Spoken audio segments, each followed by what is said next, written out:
Doesn't it feel good to know that Kagurabachi still exists after 19 chapters? Doesn't it feel good? Doesn't it also feel good that we're moving into a very interesting arc with the introduction of a lot of different characters and a different style of storytelling, in my opinion. This takes a different approach because of the character who we were introduced to being Haky Sazanami, who is a part of the Sazanami family, who just so happens to run the Rakuzaiichi auction. Convenient, no? I like it though. I know there's gonna be a lot of you who are gonna be like, oh my god, bro, it's the convenience of plot. Oh my god, how convenient is it that Chihiro happens to run into one of the Sazanami family? It seems a little weird, but y'all gonna have to hear me out this chapter because I got a lot of thought, especially the way that Haky presents himself and the way his mannerisms are. It's almost as if he's a fool. You guys know what I mean by that, right? It's not like fool as in like, you know, he's just an idiot. It seems like there's a lot more to him than meets the eye. He's a jokester, a trickster is what it seems like. I like that,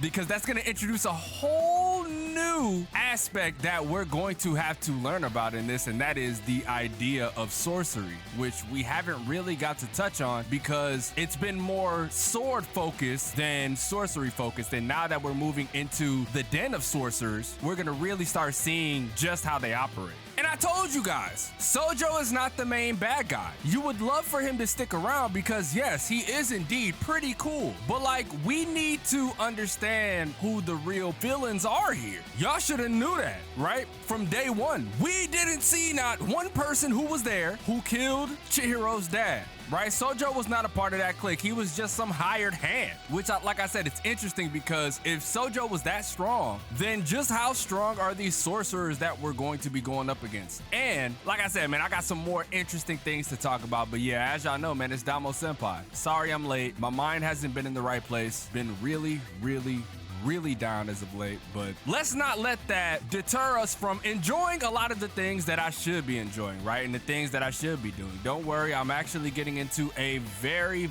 focused routine. I got a lot of goals I need to hit. Shout out to everybody who reached out and commented on the last video I posted. I really appreciate that because like I said, man, my mind was in a very dark place. But anyways, let's get into this chapter because there was something very interesting that happened here, right? Something very interesting that we learned. And it's the fact that Sojo, which is, I mean, it was obvious, Sojo had absolutely nothing to do with this, right? And Chihiro said something very interesting. We knew that Cloud Gouger's wielder was dead. So nobody else could use the other blades because we learned about the lifelong pact, right? We learned about that. Plus, they're openly auctioning the Shinichi. I had to sit with that for a moment, right? I had to sit with that because this leads into the theory that I had that somebody on the Kamunabi board is in cahoots with them. Because why would you be auctioning these off? Why? Who are you trying to lure out? There's no way you're trying to lure out the wielders. They're under protection, right? They're under the protection technically of the Kamunabi. So who's really pulling the strings here? We know one of the guys, right? We met him in chapter 1. The guy that we saw at that one enemy base, that one sorcerer. He's one of the ones that is definitely in on all of this. But again, it's the idea that somebody knows, right? Somebody knows that those blades cannot be wielded by anybody else as long as the other person is alive. Like I said, bro, I thought that was fascinating because it adds to what's going on here. It adds to who we meet this chapter. And that person goes by the name Haky Sazanami. Like I said, he seems like a bit of a jokester, a bit of a trickster, a bit of an idiot. But obviously, he's well aware of who he is and who his family is, right? And we have to preface this. He witnessed the battle, at least the beginning part, right? When they fought in the city. He witnessed the battle between Chihiro and Sojo. So he's well aware that there are blades. And we see him trying to be like a hero of justice. Right? We see it. He's out here trying to defend the kids who are getting abducted, which is very weird, right? Like the fact that they're abducting kids and turning them into, what are they doing? Are they still trying to do the things that Sojo did, right? By sacrificing flesh and turning them into blades? All of this is very vague. We really don't know why this is going on, but for some reason, he made his way to this mob's base, right? And again, this probably has something to do with Chihiro and like the job that he has to do. And we got to see like a flash of sorcery, which me looking at that, I can't lie, man. I got a little excited because I'm like, oh shit, he can use sorcery. Just how talented is he? And obviously it was a dud, which was hilarious. Was this just, as the guy down below said, a bluff? Was he stalling because he knew that Chihiro would arrive? Was that the case? I don't know, man. Y'all tell me in the comments because I kind of saw that myself, right? I was just like, that's very interesting. Why would he do that? And then immediately Chihiro pulls up and Chihiro still has one arm. And I know a lot of you guys are probably thinking like, oh man, Chihiro's never gonna get his arm back. Relax, Char exists. She just needs to work on her powers and manifest them more to a T to where he'll get his arm back. Because he's not that type. Of everything that we've learned of him, that's not him. This is just something that he has to deal with until it gets fixed, right? That's why he knowingly sacrificed his arm. I don't know how many of you guys are gonna overlook that notion, but please don't. Really, really interesting though, to see him as the Knight of Darkness. I love it. I love that Hokuzono Sensei is really leaning into the Batman-y aspects, which leads me to the color page, right? I don't know if this color page is supposed to represent what happened in the previous setting, but let's be honest here, it really looks like the mobs we just took down.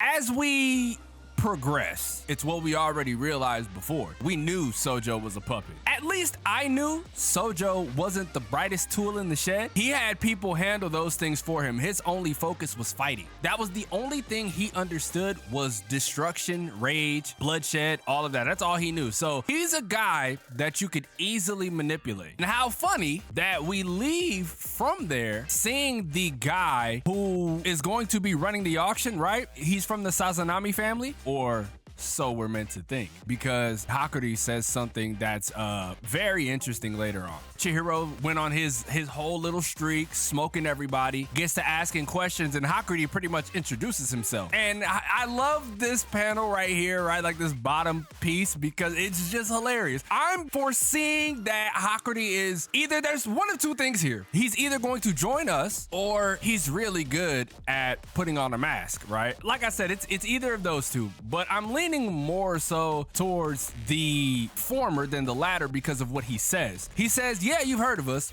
Well, we're a fairly influential family of sorcerers, but a lot of stuff's happened. If you go back to the beginning, he said around this time, I'd lost my entire family. So in my mind, somebody is parading as the head of the Sazanami family, which I'm going to think it's the sorcerer guy that we met at the beginning. One of the guys who was there when Kunishige was killed, right? One of the ones that murdered Kunishige. And that's why I said that he's probably gonna join us, because what else does he got left to lose? And like, now that I think about it, his mission is more than likely trying to figure out who killed his family, right? Who were the people who got his family? It's going to and this is how you break it down in this aspect. And by that, I mean like the storytelling, because it's similar to Chihiro and it's similar to Char. Somebody big tried to get them and wiped out everybody they known and loved to try to acquire them, and here they are. You know what I mean? And more than likely, what we're probably gonna find out here is that the head of the Sazanami family made sure Hakury got out, and Hakury is probably gonna be somewhat of a prodigy, but he's an idiot. It's gonna be one of those. I foresee that. I'm liking where this is going because it adds, like I said, it adds a different element to where we're going, and that's fun. It's been so serious, and now we have an element of fun and excitement. They're woven together in the form of Hakury Sazanami. I can't wait to see where this goes. I'm very, very interested to see how he operates, interested to see his backstory, interested to see how his family was either infiltrated and killed or just wiped out and now somebody's parading as them. I think that's a very interesting take. And like I said, man, let me know what you guys think in the comment section below. Leave a like if you enjoyed, subscribe if you're new. Thank you guys for, like I said, man, continuing to come by and watch the videos. It means a lot. Hopefully this video isn't too long. I hate making long videos because that means it's gonna be a long editing process. So make sure you guys enjoy your day. Go tell your family you love them, man. With that being said, man, it's your boy DomoSenpai, and I'll catch you guys in the next video.